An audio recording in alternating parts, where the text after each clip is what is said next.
Le matin, je prenais le métro, je les regardais à droite, à gauche, et je me disais, mais en fait, qu'est-ce que je fais là? Ça ne me ressemble pas, c'est pas moi. Je sentais au fond de moi-même que c'était pas la personne que j'avais envie de devenir.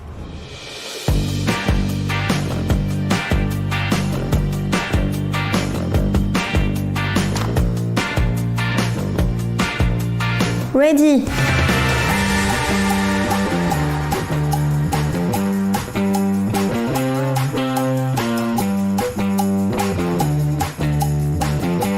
Le premier sentiment que j'ai eu, c'est un soulagement intense de me dire que j'avais réussi à prendre cette décision qui, mine de rien, est compliquée à prendre. J'ai dû me projeter dans une réflexion intense de me dire bah maintenant qu'est-ce que je fais? Et donc en fait j'ai eu un réflexe assez simple, c'est d'aller sur Google. J'ai tapé reconversion professionnelle, témoignage et ça m'a énormément réconfortée de voir que en fait il y en a énormément qui prennent cette décision de changer de vie. Et qu'on peut tout à fait réussir et être beaucoup plus épanoui dans cette vie après.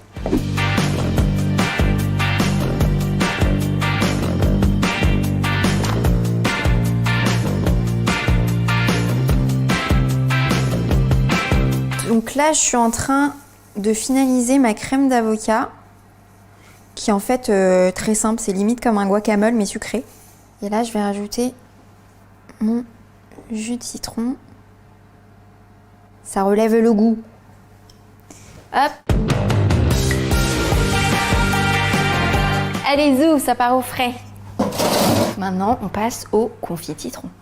Le premier confinement est tombé à cause du Covid. Et je sais pas pourquoi, instinctivement, je me suis dit, Aya, va dans la cuisine. Très vite, je me suis orientée vers des petites recettes de pâtisserie. Plus les jours passaient, plus je voulais me challenger dans la pâtisserie. Aujourd'hui, avec les réseaux sociaux, avec Internet, avec YouTube, on peut vraiment se former presque tout seul et apprendre plein de nouvelles techniques. Ça m'est arrivé d'aller sur Google Images pour trouver des visuels de desserts. Je tapais dessert au chocolat, chef, dessert à l'assiette, enfin voilà, et ça me donnait énormément de visuels. Ça m'a permis de booster ma créativité et tester des choses que j'avais jamais faites auparavant. J'avais du mal limite à m'arrêter, je mettais toujours la barre plus haute et je me suis dit en fait what's next? Peut-être le meilleur pâtissier. Là, on a une pâte sucrée aux zestes de citron et une crème d'amande nature toute gourmande pour apporter du moelleux dans la tarte, très important. Aujourd'hui, je suis sûre à 99,9% que la pâtisserie sera mon futur métier. En tout cas, j'y prends énormément de plaisir. Maintenant, je suis vraiment dans une phase de réflexion pour tenter de me professionnaliser. Je fais énormément de recherches sur le CAP pâtisserie, comment est-ce qu'on peut le passer, quels sont les organismes qui permettent de passer le CAP. Et puis voilà, let's see ce que ça va donner.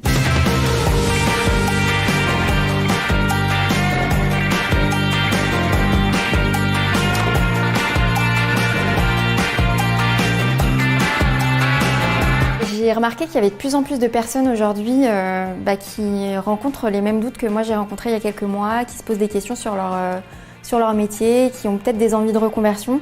Donc à toutes ces personnes-là, moi ce que j'aimerais dire, c'est que si vous avez une passion dans votre vie, il faut croire en ses rêves, il faut aller jusqu'au bout pour n'avoir aucun regret.